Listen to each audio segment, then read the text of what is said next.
모든 시대를 통틀어 최고의 설교는 어떤 설교일까요? 이렇게 이야기를 하면 너무 많은 설교들이 있으니까 여러분들은 어떤 목사님의 설교를 좋아하십니까? 사람마다 좋아하는 설교의 스타일이 다르고 자기가 감명 깊게 들은 설교가 다릅니다.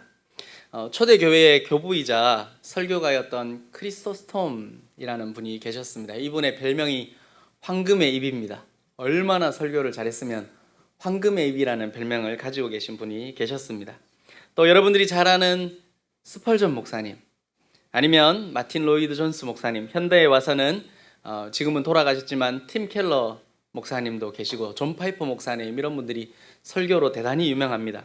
한국 교회사에서는 고인이 되셨지만 옥하는 목사님이나 아니면 수영로 교회를 세웠던 정필도 목사님, 그리고 여러분들 잘 아는 하용주 목사님 같은 분의 설교가, 그분들이 유명한 설교가였고 그분들의 설교가 많은 사람들에게 복음을 전하는 데 사용이 됐고, 또 그분들의 설교를 사람들이 지금도 테이프나 아니면 유튜브에서 들으면서 은혜를 받고 이렇게 감동을 받기도 합니다.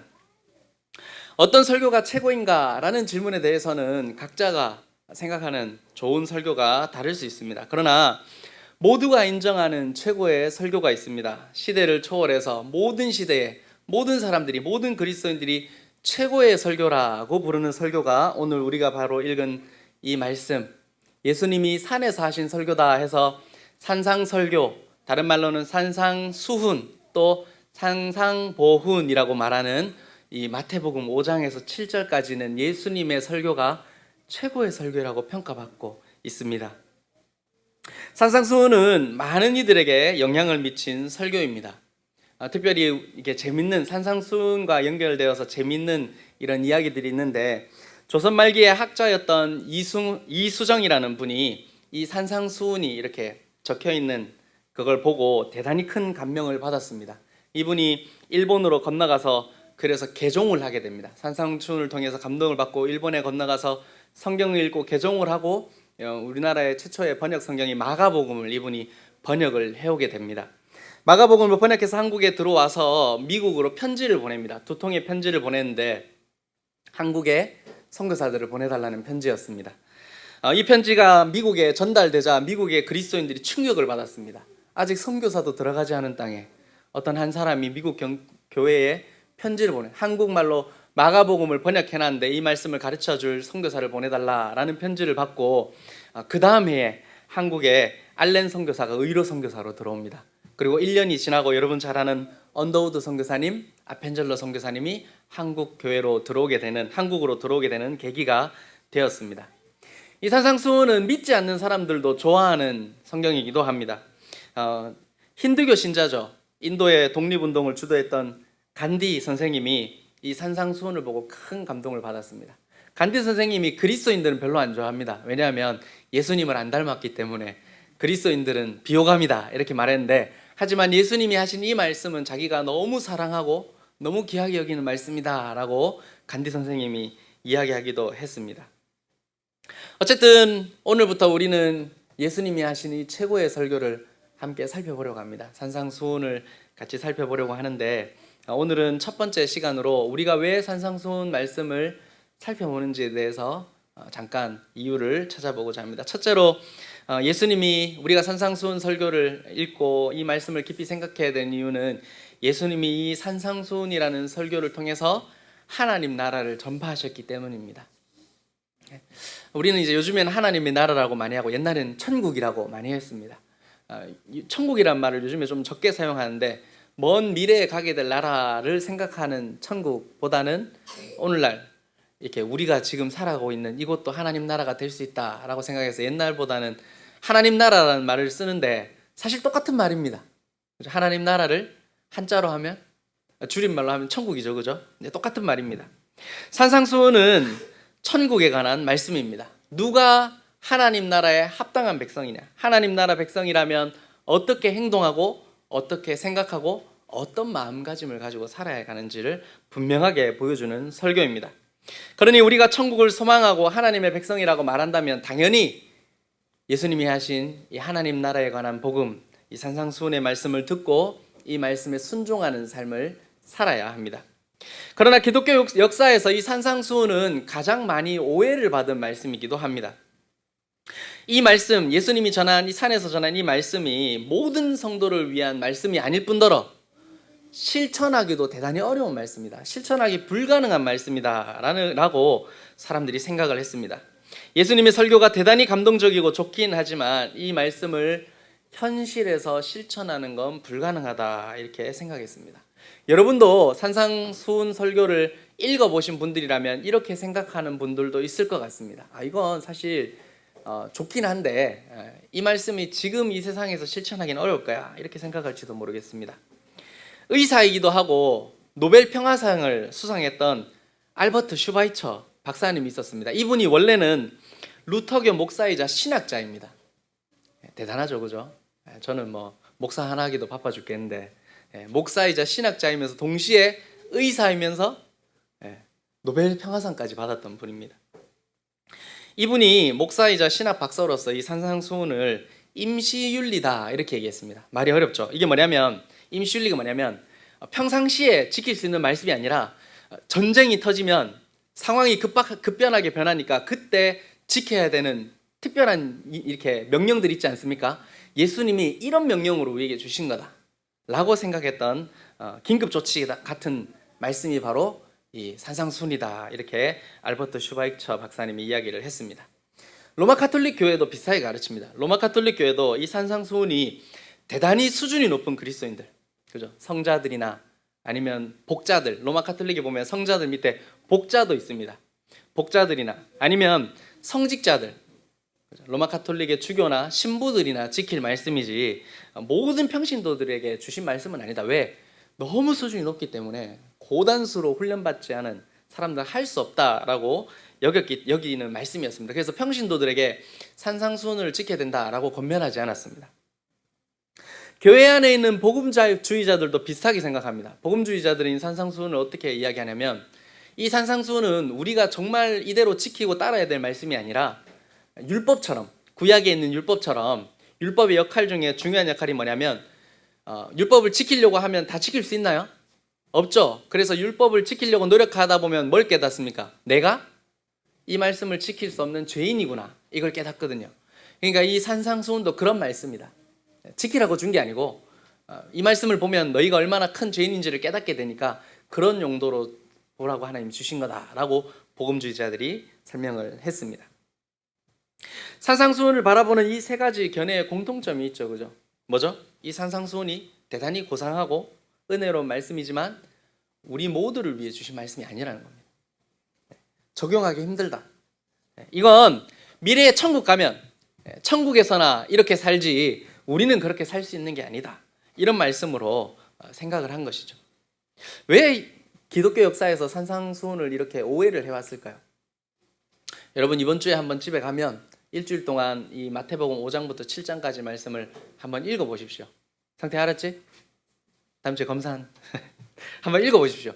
읽어보면 찬찬히 읽어보면 왜 이 산상수훈을 기독교 역사에서 이건 정말 고차원적인 신앙 수준을 가진 사람들만 할 수 있는 거지 일반 성도들은 할 수 없는 거야 라고 이해를 했는지 여러분들 알게 될 겁니다. 예를 하나만 들려볼까요? 마태복음 5장 21절에 보면 예수님 하신 설교 중에 살인하지 말라 이렇게 말씀합니다. 이 말씀을 들으면 우리는 참 마음이 편안합니다. 그죠? 왜요? 우리는 일평생에 거쳐서 살인할 일이 없기 때문입니다. 혹시 모르죠. 제가 이렇게 장담은 못하는데 보통 우리 주변에서는 일어나지 않는 일들입니다. 그런데 바로 이어 나오는 22절에 예수님이 이렇게 말씀하십니다. 형제에게 노하는 자마다 심판을 받게 되고 이렇게 말합니다. 그렇게 되면 어떻게 됩니까? 우리 이제 모두 다 큰일 났죠, 그죠? 네. 일단은 부모님들은 자녀들한테 쉽게 노를 하기 때문에 이미 다 심판을 받아야 되고 자녀들도 부모님한테 노하면서 대들었기 때문에 다 심판을 받아야 됩니다. 그렇죠? 예수님이 행동만 바르게 하면 된다라고 이야기하신 게 아니에요. 뭐라고요? 우리의 생각과 마음도 변해야 된다고 이야기합니다. 이 말씀을 보면 우리는 예수님께 이렇게 불만을 표현할지 모르겠습니다. 예수님, 이 명령은 너무한 거 아닙니까? 마음까지 어떻게 하라는 겁니까? 그죠? 마음에 누가 미운 마음이 들고 마음에 어떤 잘못된 생각이 드는 것까지 어떻게 하라는 겁니까? 예수님, 이렇게 이야기할지도 모르겠습니다. 그러나 이 명령에 너무하다고 말하지만 사실은 여러분, 우리의 삶이 천국의 삶 같지 않고 지옥같이 느껴질 때는 마음 때문에 그런 생각이 들 때가 훨씬 많다는 걸 우리는 인정해야 됩니다. 물리적인 폭력 때문에 우리의 삶이 지옥같이 여겨지는 것보다는 마음의 문제 때문에 지옥처럼 느껴질 때가 훨씬 많습니다. 우리는 자주 배우자나 자녀들, 특히 자녀들은 부모님에게 마음을 바꿔달라고 부탁을 합니다. 예수님 말씀하신 것처럼 뭐라고 하죠? 내가 하고 있는 걸 좀 마음을 다해서 지지하고 신뢰해달라고 합니다. 남편들 아내에게 그러죠. 마음을 다해서 신뢰. 제 아내가 이렇게 눈꼴 씌워서 쳐다보는데 제가 자주 이 말을 하거든요. 자매들 뭐라고 합니까? 남편에게 나를 좀 더 진심을 다해서 이해해주고 사랑해달라고 하지 않습니까? 마음을 이야기하지 행동만 바꿔달라고 얘기하지는 않을 겁니다. 자매들이 형제들한테 뭔가를 도와달라고 할 때 형제들이 이렇게 도와줄 때 틱틱거리잖아요, 그죠? 설거지 좀 해줘. 나도 밥 피곤해 죽겠는데. 이러면 뭐라고 합니까? 자매들 행복합니까? 안 행복하죠? 왜 안 행복하죠? 이왕 도와줄 거 뭐 어떻게 하라고요? 틱틱거리지 말고 행복한 표정을 지으면서 이렇게 해주길 바라잖아요. 그죠? 우리 아내들이 설거지하면서 한 번씩 그릇을 대가락 하면 형제들이 어떻게 생각합니까? 마음이 편합니까? 자기 할 일 열심히 하고 있으니까 난 우리 아내가 열심히 하네, 행복해, 이렇게 합니까? 아니죠.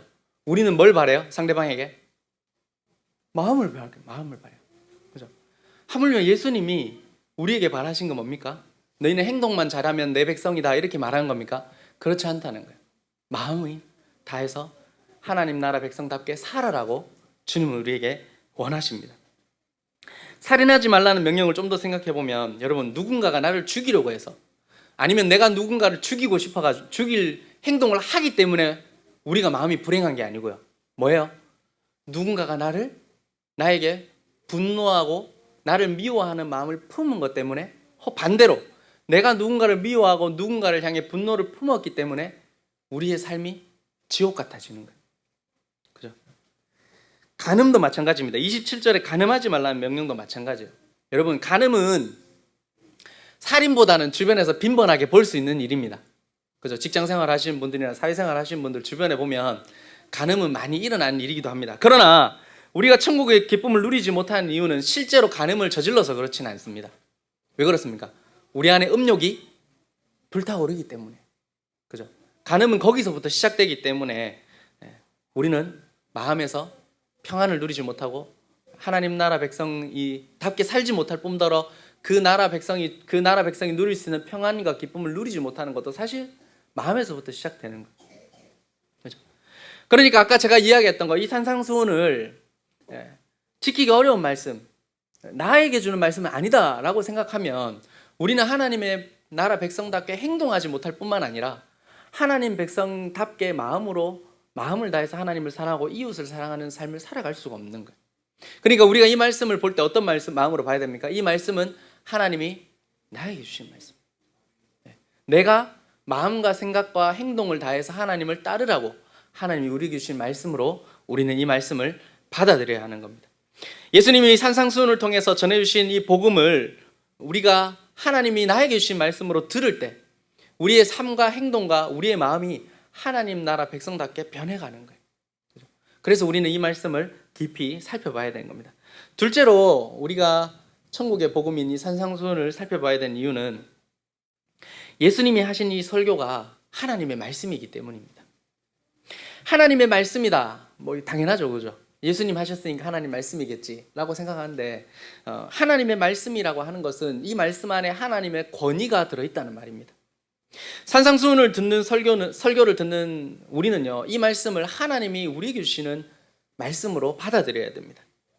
예수님이 우리에게 지키지 못할 말씀을 주신 것이 아닙니다. 산상수훈을 주님이 주신 말씀으로 우리가 받아들이면 성령 하나님이 우리 안에서 일하기 시작하실 겁니다. 그리고 우리는 이 세상에서 완전하진 않지만 산상수훈의 말씀대로 행동하고 생각하고 우리의 마음이 변화되는 것을 조금씩 경험하게 될 겁니다. 마음에서부터 변화를 받아 하나님 나라 백성답게 살아가게 되는 겁니다. 그러면 어떻게 될까요? 여러분 한번 생각해 보십시오. 우리 주변에 있는 성도들이 산상수훈의 말씀을 하나님이 나에게 주시는 말씀으로 받아들이기 시작합니다. 그래서 그들의 마음이 변화되기 시작합니다. 이웃을 사랑하고요. 미워하는 대신에 그들을 사랑하고 분노하는 대신에 그들을 용납하고 용서해주고, 그죠? 음욕을 품는 대신에 마음이 경건한 마음으로 상대방을 바라봐 준다고 생각하십시오. 해보십시오. 그 무리 가운데 여러분들이 있으면 어떤 생각이 들까요? 그곳은 천국이 되는 겁니다. 천국이 되는 걸 여러분들이 경험하게 될 겁니다. 물론 우리는 죄인이기 때문에 어떻게 생각하냐면, 내가 이 산상수훈의 말씀처럼 내 마음과 행동을 변화시켜야지 라고 생각하기는 잘 안 합니다. 그렇게 생각은 잘 안 합니다. 이 설교를 하면 여러분들은 항상 이 설교를 자기 배우자나 옆에 있는 사람한테 적용할 겁니다. 아, 맞아, 우리 남편이 이 설교를 들어야 되는데, 남편이 당직이라서 없으면 어떻게 합니까? 유튜브 링크를 남편한테 보냅니다. 누가 봐야 되니까? 우리 남편이 이 설교를 듣고 마음과 생각이 변해, 그럼 천국이 될까? 이렇게 생각할 건데, 그죠?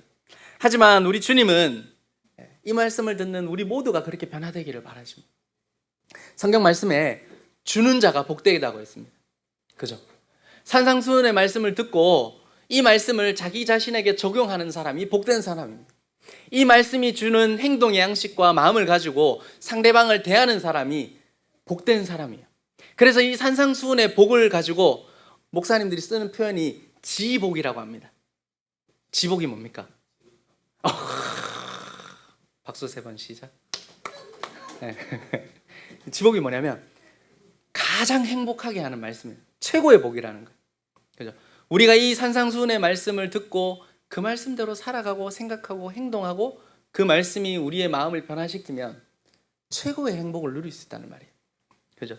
그 말씀은 내 남편이 나에게, 내 아내가, 내 자녀들이 나에게, 다른 사람들이 나에게 이렇게 해줄 때 내가 가장 행복한 게 아니고, 내가 그 말씀대로 살아갈 때 내가 가장 행복하다는 걸 의미하는 거예요. 그러나 성도들의 실상을 보면 천국의 기쁨을 맛보기는 참 쉽지 않습니다. 왜 그럴까요? 왜 하나님 나라 백성의 행동 양식과 진심 어린 마음을 가지고 살아가지 못하는 걸까요?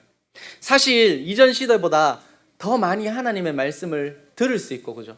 공부할 수 있는 것들이 얼마나 많습니까?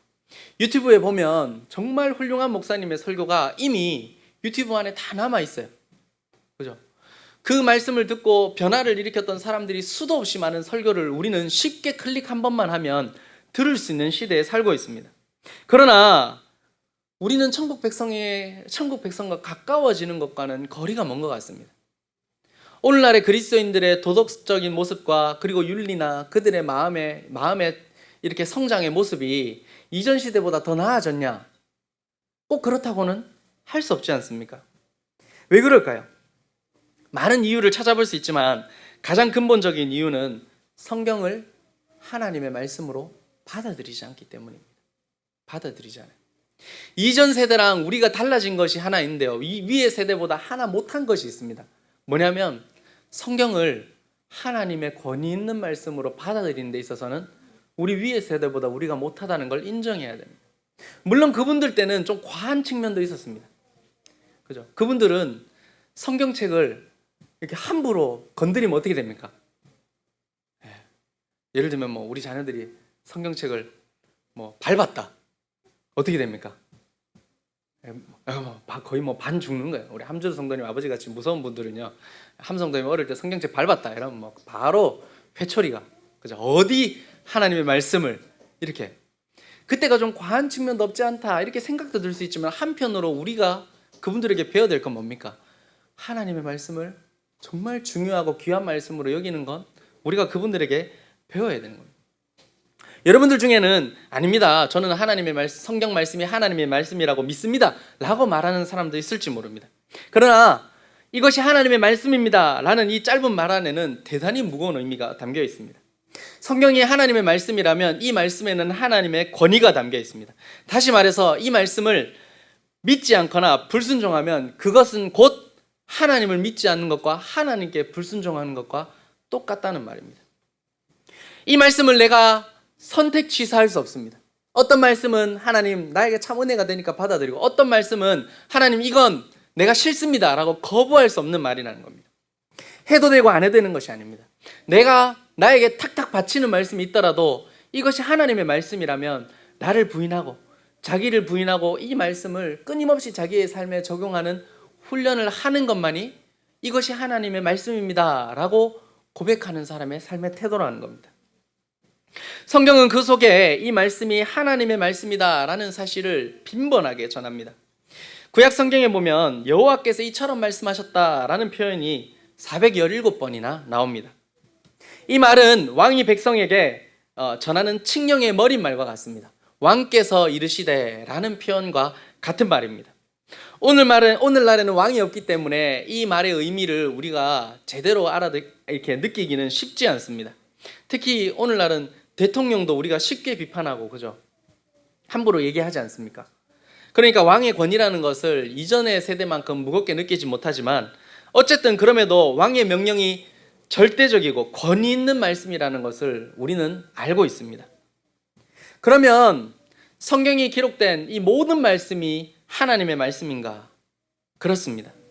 성경에는 하나님의 말씀이 다양한 형태로 등장합니다. 모든 말씀이 하나님의 말씀입니다. 성경의 말씀 중에 하나님이 직접 하신 말씀이 있습니다. 창세기 1장에 보면 하나님 어떻게 말씀하시죠? 천지를 창조하실 때 빛이 있으라 이렇게 말합니다. 하나님이 직접 말씀하시죠. 그러자 어떤 일이 생겼습니까? 빛이 생겼습니다. 하나님의 말씀은 존재를 창조할 수 있을 만큼 능력이 있는 말씀입니다. 창조하실 때 직접 말씀하신 하나님이 이제 개인에게 말씀하시기도 합니다. 창세기 2장 16절 17절에 여호와 하나님이 그 사람에게 명하여 이르시되 동산 각종 나무의 열매는 네가 임의로 먹되 선악을 알게 한 나무 열매는 먹지 말라. 네가 먹는 날에는 죽으리라. 그죠? 하나님이 아담에게 이렇게 말씀하셨습니다. 신약 성경에 오면 하나님이 마태복음 3장 17절에 예수님이 세례 받으실 때 또 나타나셔서 말씀하십니다. 하늘로부터 소리가 있어 말씀하시되 이는 내 사랑하는 아들이요 내 기뻐하는 자라 말씀합니다. 이 말씀에는요 권위가 있습니다. 아담과 하와는 하나님이 하신 말씀에 불순종했기 때문에 타락했습니다. 그죠? 신약 성경에 이르러서 하나님이 하늘이 열리면서 예수님을 향해서 이는 내 사랑하는 아들이다 라고 말했는데, 이 말을 믿지 않는 것은 곧 누구를 믿지 않는 겁니까?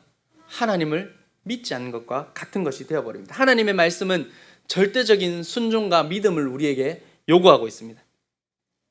때때로 또 성경 안에 보면 하나님이 사람을 통해서 하나님의 말씀을 전달하기도 합니다. 대표적인 것이 선지자를 통해서 하나님이 말씀을 백성들에게 전달하기도 합니다. 또 하나님은 인간 저자를 통해서 하나님의 말씀을 기록으로 남겼습니다. 그것이 지금 우리가 들고 있는 성경 말씀입니다. 이 모든 말씀이 하나님의 말씀이라는 것을 우리는 받아들여야 됩니다. 그런데 우리가 잊지 말아야 될 말씀이 있습니다. 그것이 바로 뭐냐면 말씀이신 예수 그리스도입니다. 예수 그리스도는 그분이 곧 하나님의 말씀입니다.